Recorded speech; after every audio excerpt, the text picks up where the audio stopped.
Olá, boa noite. Você fica agora com as notícias que são destaque em Minas nesta terça-feira.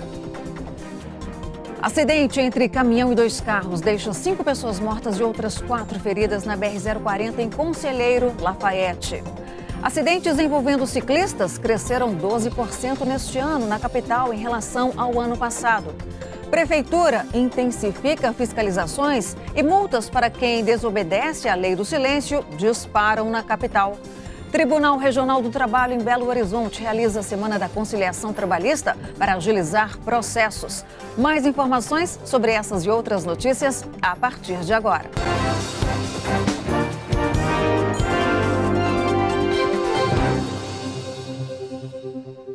5 pessoas morreram e outras 4 ficaram feridas na manhã de hoje em um acidente na BR-040 em Conselheiro Lafayette, na região central do estado. Um caminhão atingiu a traseira de um veículo que invadiu a contramão e bateu de frente com outro carro que vinha no sentido contrário. Nós vamos conversar com o repórter Marcelo Silveira, que tem as informações. Olá, Marcelo, boa noite para você. Boa noite, Luciana. Boa noite a todos. Olha, o que a Polícia Rodoviária Federal e também os peritos da Polícia Civil querem saber é quais teriam sido as causas deste grave acidente na BR-040, que é a principal via de ligação entre Belo Horizonte e o Rio de Janeiro. O que se sabe é que as 5 pessoas, infelizmente, morreram na hora, outras 5 foram socorridas para hospitais da região, especialmente o Hospital e Maternidade de São José, em Conselheiro Lafayette, e de acordo com a Via 040, que é a concessionária que administra esse trecho, as pistas precisaram ser fechadas por 3 horas e meia, mas nesse momento o trânsito por lá flui normalmente, Luciana. Ok, obrigada, Marcelo, pelas informações. E auditores do Ministério do Trabalho e a Polícia Rodoviária Federal fiscalizaram ao longo desta terça-feira o cumprimento da jornada de trabalho e também do período de descanso de caminhoneiros aqui no estado. A inspeção foi realizada por causa do alto índice de acidentes envolvendo veículos de transporte de cargas. Aos poucos, caminhões foram sendo parados, até formar uma pequena fila. Auditores fiscais do Ministério do Trabalho e agentes da Polícia Rodoviária Federal fiscalizavam, cada um em sua competência, os caminhoneiros. Essa fiscalização visa proporcionar uma segurança para o próprio motorista e também para os demais usuários da rodovia, visto que um veículo de carga, quando se envolve em um acidente, geralmente causa um acidente grave. A lei normalmente ela estabelece 11 horas de intervalo entre jornadas do trabalhador, porém no caso específico dos motoristas ele pode fazer apenas 8 horas ininterruptas, sendo que as demais 3 horas que faltaram, ele tem que gozar nas próximas 16 horas de trabalho. De janeiro a junho deste ano, o Ministério do Trabalho já realizou 3.292 ações de fiscalização. Foram encontradas 3.578 irregularidades e 80 flagrantes de jornada excessiva de trabalho. Você consegue verificar numa mesma situação, num caminhão, ou num motorista abordado ou numa empresa fiscalizada, mais de uma infração. Você pode constatar excessos de jornada além do máximo permitido, você pode verificar situações de não concessão dos intervalos previstos legalmente. Com quase meia hora de operação, o caminhão de Edson foi parado. Após consulta ao tacógrafo e entrevista com o próprio motorista, foi comprovado que ele não respeitou as horas de descanso estabelecidas por lei. Foi autuado pela polícia por infração média, com 4 pontos na carteira, multa de R$ 130 e só poderá seguir viagem após 11 horas de descanso em alojamento no próprio posto da PRF. Além disso, a empresa onde Edson presta serviço foi autuada pelo Ministério do Trabalho. Na verdade, não passou nem pela minha cabeça esse negócio desse descanso aí, né? Eu nem sabia que estava tendo esse bilhete aí do descanso. Dados do Ministério do Trabalho mostram ainda que de janeiro a junho de 2018, 124 motoristas foram autuados com período de descanso menor que 8 horas, 461 condutores foram pegos sem registro em carteira profissional e mais 647 outras infrações contra normas de segurança no trabalho foram registradas. O responsável, né, no caso da relação de emprego, pelo cometimento das infrações, é o empregador. Tá? Ele que precisa fazer com que o seu motorista tenha um controle de jornada fidedigno, né, correto, que reflita a realidade da jornada praticada, né, na estrada. Ele que é responsável por fazer com que esse controle exista. Agora é esperar às 11 horas para seguir viagem. Esperar, né? Tomar um gelo aí, um molho aí e seguir, vai embora. A gente continua falando de acidentes, só que agora envolvendo ciclistas. O número de ocorrências com bicicletas aqui na capital aumentou 12% em relação ao ano passado, segundo a Secretaria de Estado de Segurança Pública. Nas ruas, esses ciclistas reclamam principalmente do desrespeito de motoristas e também da falta de ampliação das ciclovias na cidade. Desviar de carros, de pedestres, ruas muitas vezes estreitas. Pedalar em Belo Horizonte é um desafio. Praticamente não tem ciclovia na cidade. Se você pegar um mapa de ciclovias aqui, você vê que são 2, 3 áreas que você consegue atravessar a cidade ou ir de um ponto ao outro. Às vezes tem ciclovia que liga nada a lugar nenhum.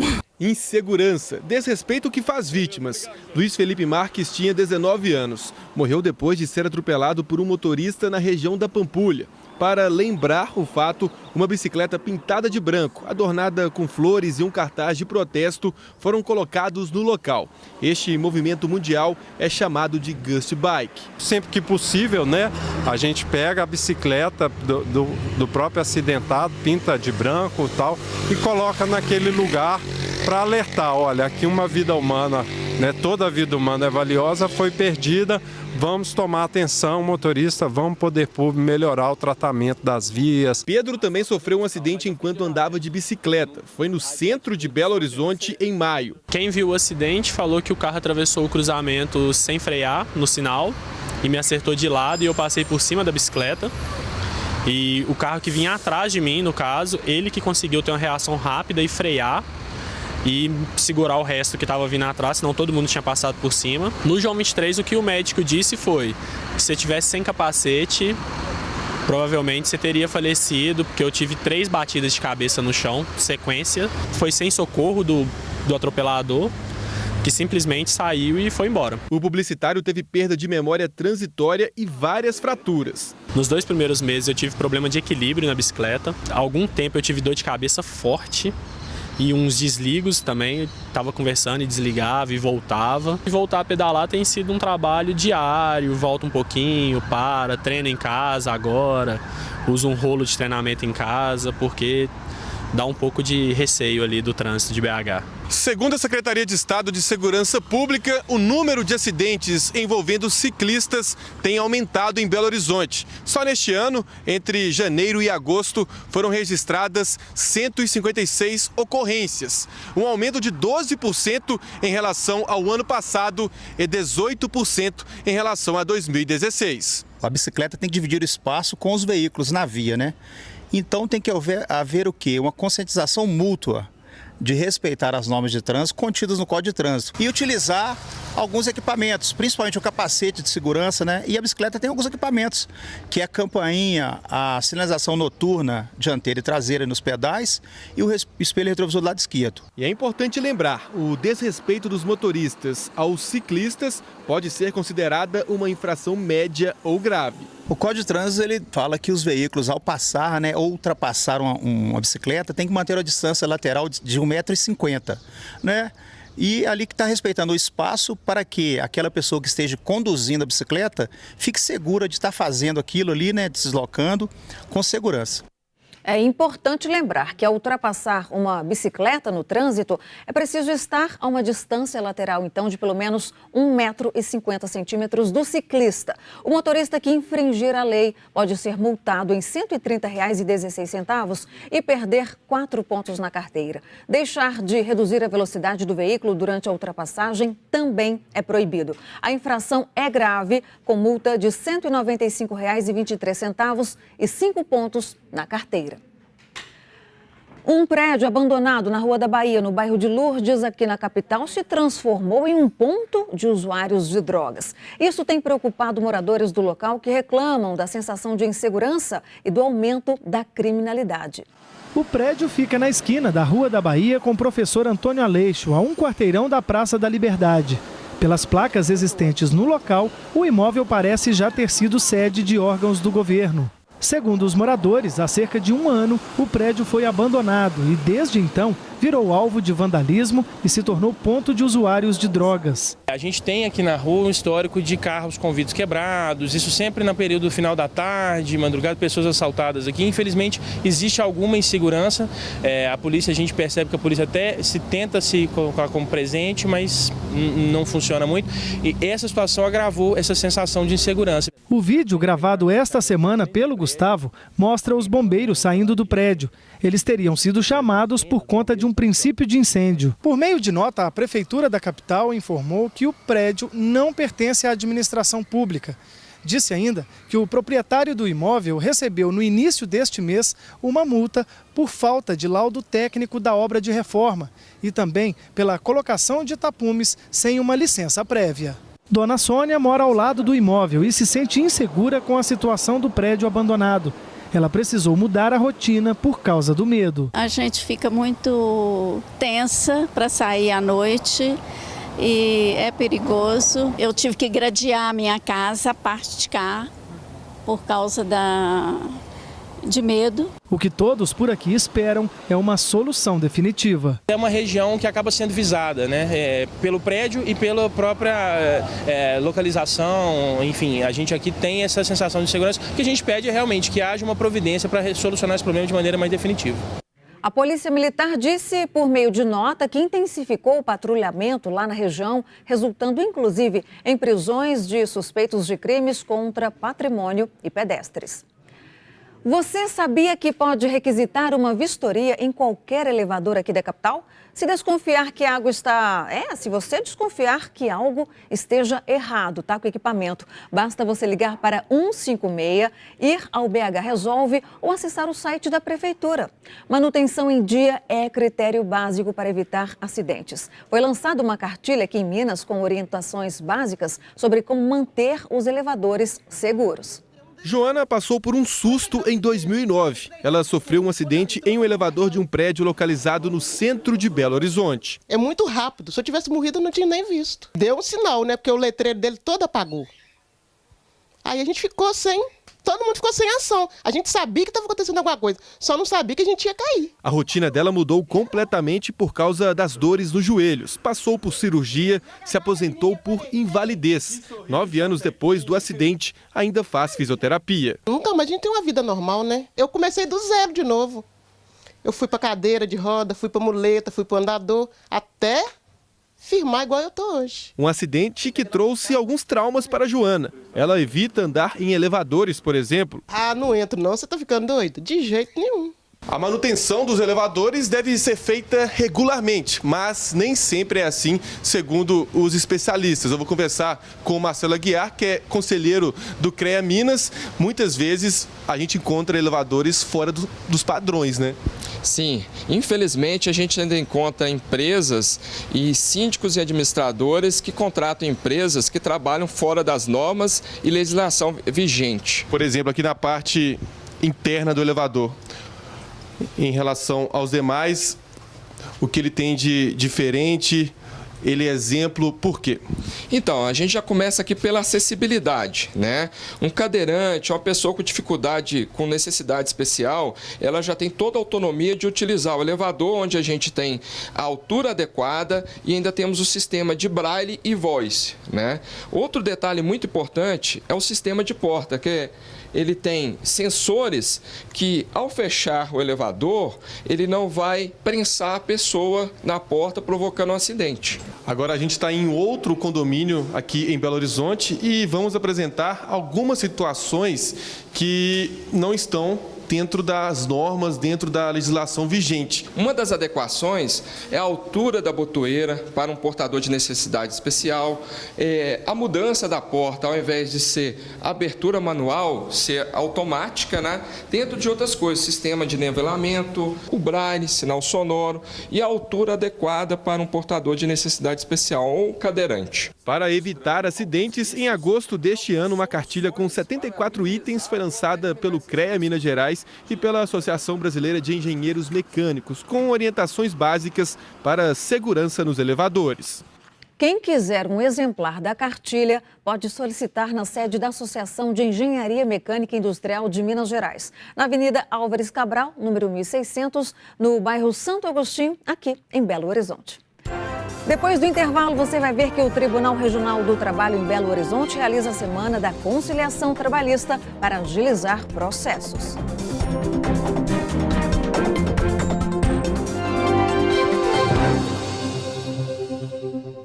Trabalhadores que movem ações trabalhistas podem se inscrever na Semana da Conciliação para quem quer tentar chegar a um acordo com as empresas. O Tribunal Regional do Trabalho em Belo Horizonte realiza uma série de audiências para agilizar os processos e o pagamento de dívidas trabalhistas. Nesta sala, pessoas estão reunidas para uma audiência de conciliação. De um lado, o reclamante empregado e do outro, o reclamado empregador. Esse processo deu início em 2010. O processo judicial longo ele é sempre cansativo, né? Mas a partir do momento que a gente chega num acordo, a gente tem que sair satisfeito com o processo. Não necessariamente a empresa deixou de pagar.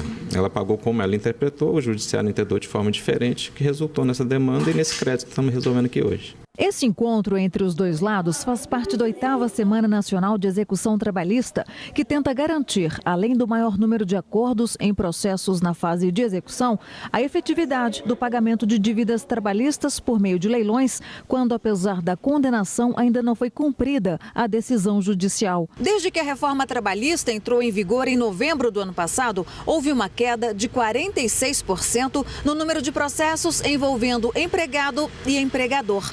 Mas, apesar disso, em Minas Gerais, há mais de 500 mil processos trabalhistas em tramitação, de acordo com o Tribunal Regional do Trabalho. Eu sempre penso que uma conciliação traz vantagem para as partes.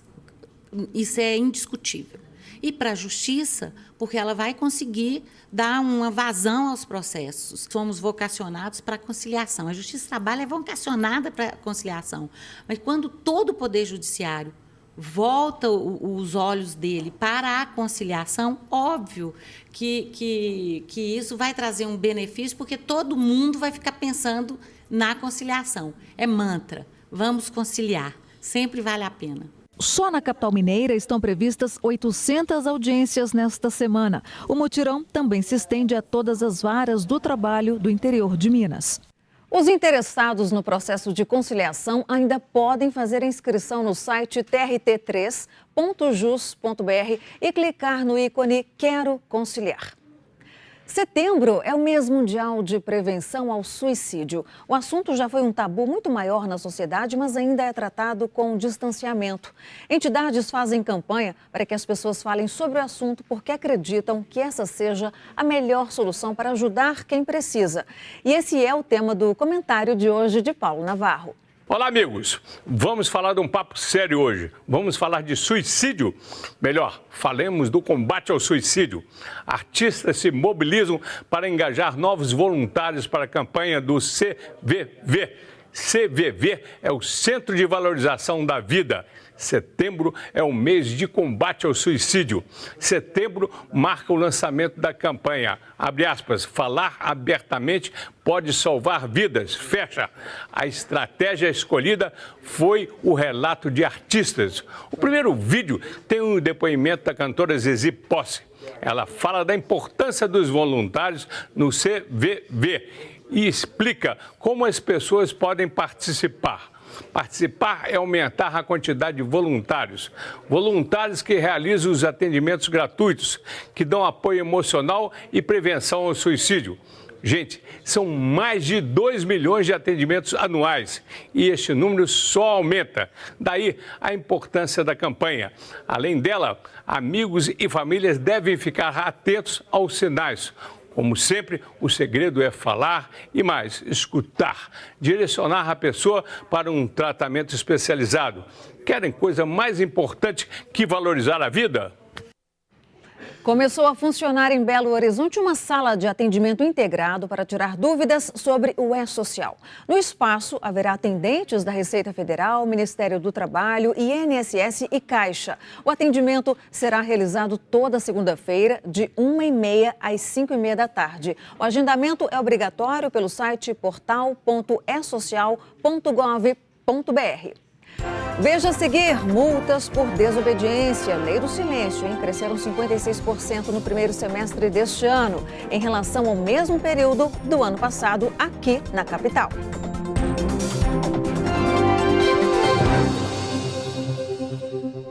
O prazo para o cadastramento escolar na educação infantil de Belo Horizonte termina na próxima sexta-feira. Os pais ou responsáveis de crianças de 0 a 3 anos que buscam vagas nas UMEIs ou de 4 a 5 anos que vão ingressar na pré-escola devem fazer o cadastro pela internet. Realizado em 5 etapas, é necessário informar identidade, CPF e comprovante de endereço durante o processo, além do número do NIS ou CAD, se houver. Ao final, será gerado um documento com a data do resultado. Mais informações no pbh.gov.br. A Prefeitura de Belo Horizonte fechou o cerco a bares, restaurantes, casas noturnas e até a moradores da capital que insistem em desrespeitar a lei do silêncio. Mas apesar do crescimento no número de multas aplicadas na cidade, as reclamações não param. De acordo com os dados da Secretaria de Política Urbana da capital, de janeiro a julho deste ano foram aplicadas 439 multas por desobediência à lei do silêncio. Estes números são 56% maiores que os do mesmo período do ano passado. O subsecretário da pasta acredita que a fiscalização mais intensa tem sido a responsável pelo alto índice de autuações. Isso são as multas, né? Se você pegar as reclamações, acho que elas diminuíram. Então a gente tem tido uma atuação mais eficaz. Pela lei, durante o dia, o limite é de 70 decibéis. A partir das 7 da noite, ele cai para 60. Depois das 10, o limite vai para 50 decibéis e depois da meia-noite cai para 45. Quase 70% das reclamações feitas aqui na capital são contra bares, boates e casas de show. Em segundo lugar, aparecem os templos religiosos, com 7,5% das denúncias. Na lista dos mais barulhentos, aparecem ainda o comércio de um modo geral e também a construção civil, que variam de 2% a 5%.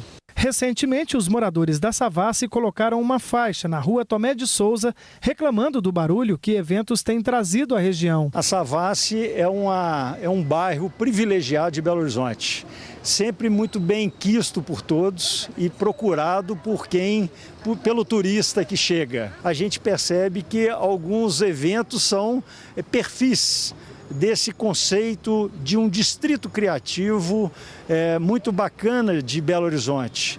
E tem outros que a gente percebe que passam da medida. Para o presidente da Associação Brasileira de Bares e Restaurantes, a Abrazel, casos que extrapolam a lei são fatos isolados e que o setor tem buscado se prevenir com campanhas educativas. Tanto com a prefeitura quanto com associações de bairro.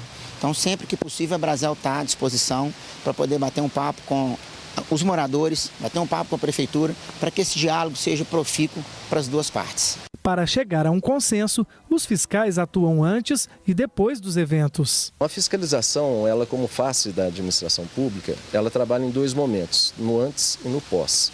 Antes, ajudando ao licenciamento, na análise das questões de segurança, de tráfego, fazendo uma sindicância com os moradores vizinhos para que possa ocorrer o evento.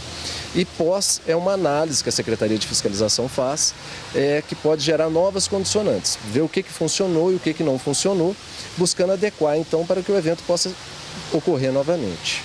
Se você quiser fazer alguma denúncia, nos enviar vídeos ou fotos, use o BandZap 997727663. E para rever nossas reportagens, acesse youtube.com/TV Band Minas. Uma excelente noite para você. Até a próxima.